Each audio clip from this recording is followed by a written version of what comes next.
hay una pregunta que te han hecho y te está rondando en la cabeza y es, ¿a qué te dedicas?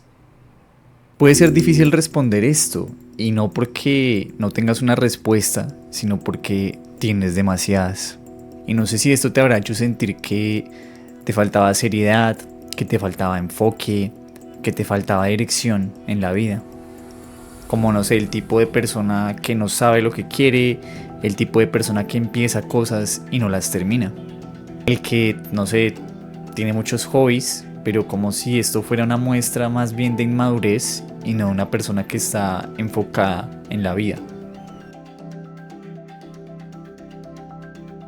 Hoy quiero hablar de una sensación que tal vez algunos o algunas de ustedes tengan, y es la sensación de que son muchas personas en una, de que el tiempo quizá no alcanza para todas las cosas que ustedes quieren hacer, y de si eso es una limitación o es una forma de ver la vida que vale la pena defender.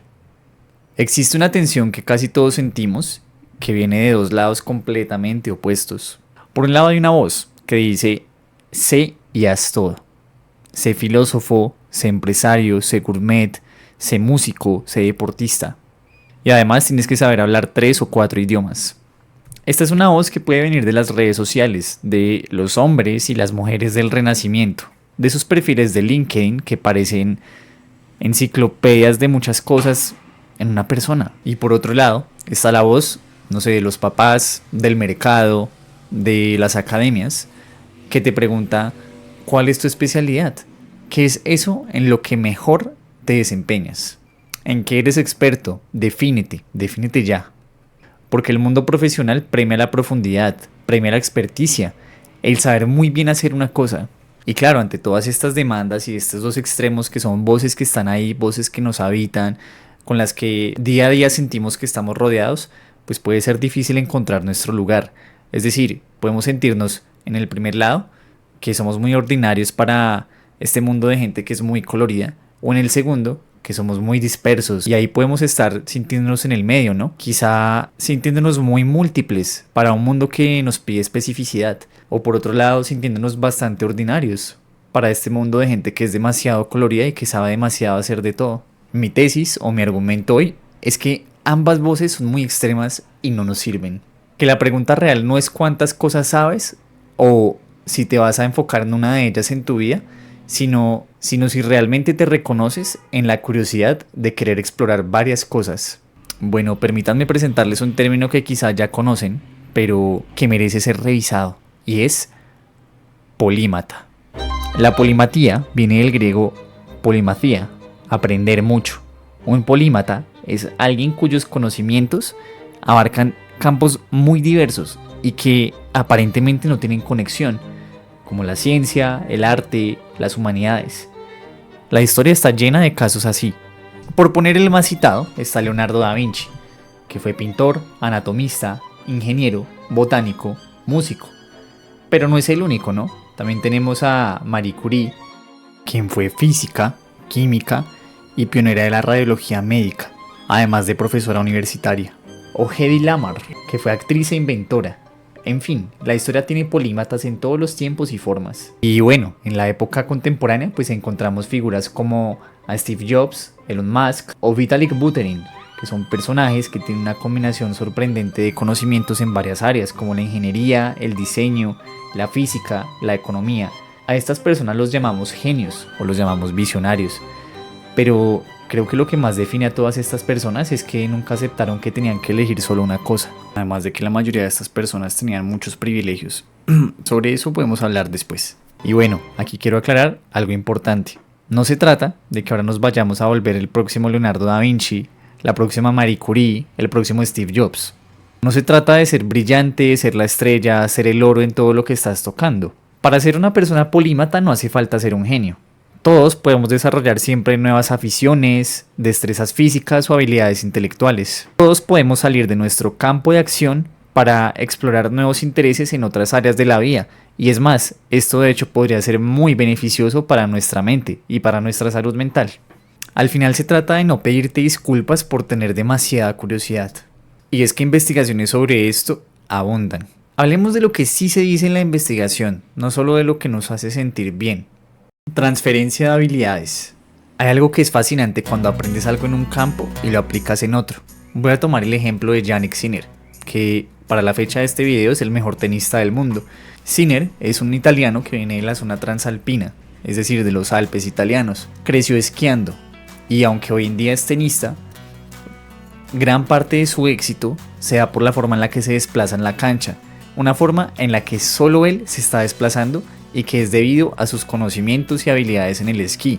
De alguna manera él logró transferir esas destrezas físicas a otro deporte, haciendo algo que nunca se había hecho antes. Su capacidad para recuperar el equilibrio y moverse en superficies difíciles tiene que ver mucho con ese entrenamiento. El aprender a deslizarse en la nieve le enseñó cosas que ningún entrenador de tenis le pudo haber enseñado directamente, o que en un caso distinto podría tomarle mucho más tiempo aprender. Bueno, piénsalo así en la música. De alguna manera aprender algún instrumento como la guitarra o el piano también te puede ayudar a desarrollar mayor oído musical y por ende empezar a tener una habilidad también en el canto. Esto dentro de la disciplina artística. Disciplinas que aparentemente no tienen nada que ver, o bueno, que en algunos casos sí pueden tener algo que ver, se interconectan, se alimentan entre sí. Los polímatas tienen la habilidad de percibir conexiones que otros no ven, integrar conocimientos de áreas distintas y transversalizar algunas habilidades, y producir ideas transversales que trascienden una sola disciplina. Ahora hablemos de la flexibilidad cognitiva. Y es que bueno, de este tema seguramente habrá un video en el futuro porque hay mucha tela para cortar. Los polímatas o las personas que mantienen un proceso de aprendizaje en diversas áreas tienen mayores conexiones neuronales, lo que les permite aprender y adaptarse en diferentes campos con mucha facilidad. El cerebro siempre se reorganiza formando nuevas conexiones neuronales. Y esto también se ha demostrado que tiene asociaciones con la motivación. Y es que hablando de la motivación, que es algo que tiene que ver con el bienestar y con la felicidad, cuando nos especializamos en una sola cosa, sea un hobby, una profesión, una habilidad física, pueden haber momentos donde la motivación decae. No porque seamos inconstantes, no porque seamos débiles de carácter, sino porque es la forma en la que nuestro cerebro funciona. Siempre buscando nuevas cosas, siempre buscando esa plasticidad cerebral. Al fin y al cabo, es la búsqueda siempre de la adaptación. La novedad y el reto son combustible, así que podemos decir entonces que tener varios intereses no necesariamente implica que seas disperso o débil de carácter.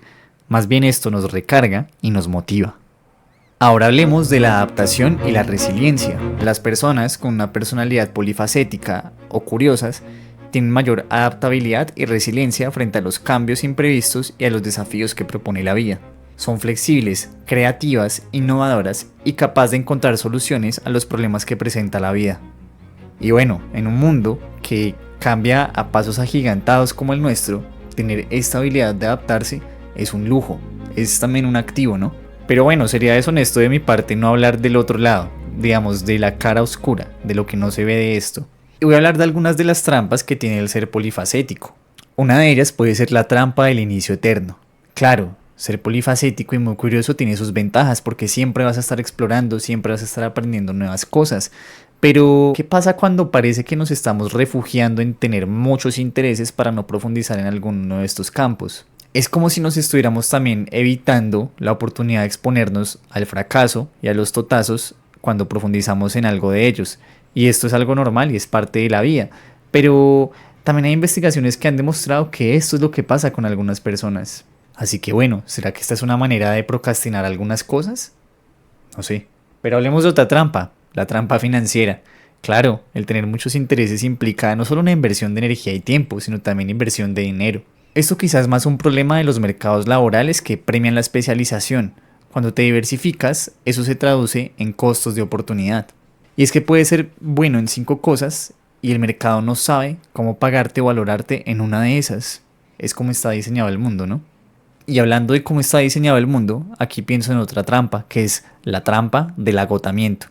Claro, ser bueno en muchas cosas también implica una inversión de energía y de tiempo en muchas de estas áreas, cosa que las personas con menos intereses quizá no viven. Esto requiere una gestión efectiva del tiempo y la energía, al fin y al cabo, organización en tu día a día. Aquí la cuestión de nuevo no es que seas polímata o que tengas muchos intereses, la cosa es que si no sabes gestionar adecuadamente tu tiempo, la vida se te puede volver un caos y puedes entrar en esa sensación permanente de que no terminas nada.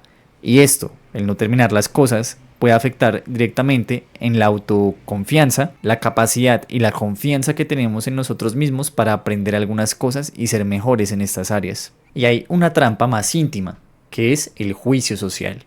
La sociedad contemporánea tiende a rechazar la polimatía, a verla como falta de seriedad, y esto puede doler, especialmente cuando viene de personas que queremos y amamos. Que sí, estas personas puede que quieran lo mejor para nosotros, que tengamos una carrera un poco más estable, pero ¿cómo nos sentiríamos si nos están diciendo que deberíamos hacer algo que no es lo que realmente queremos? No sé, o que queremos enfocarnos en un área en la que no estamos todavía seguros. Y claro, todo esto tiene mucha tela para cortar de fondo porque también hay implicaciones de un lado o de otro, ¿no? Al fin y al cabo, creo que la vida en la que estamos ahora, de alguna manera, nos pide profundizar en un campo y elegir otro. También creo que al final puede ser parte de este juego de la vida, ¿no? Como el dicho del que mucho abarca, poco aprieta, ¿no? Parece que al final sí se nos termina, parece que al final para tener una maestría en algo o una experticia en algo implica sacrificar algunas cosas. Bueno, ¿realmente esto es así? O más bien, déjame formular otra pregunta. ¿Cómo navegamos esto?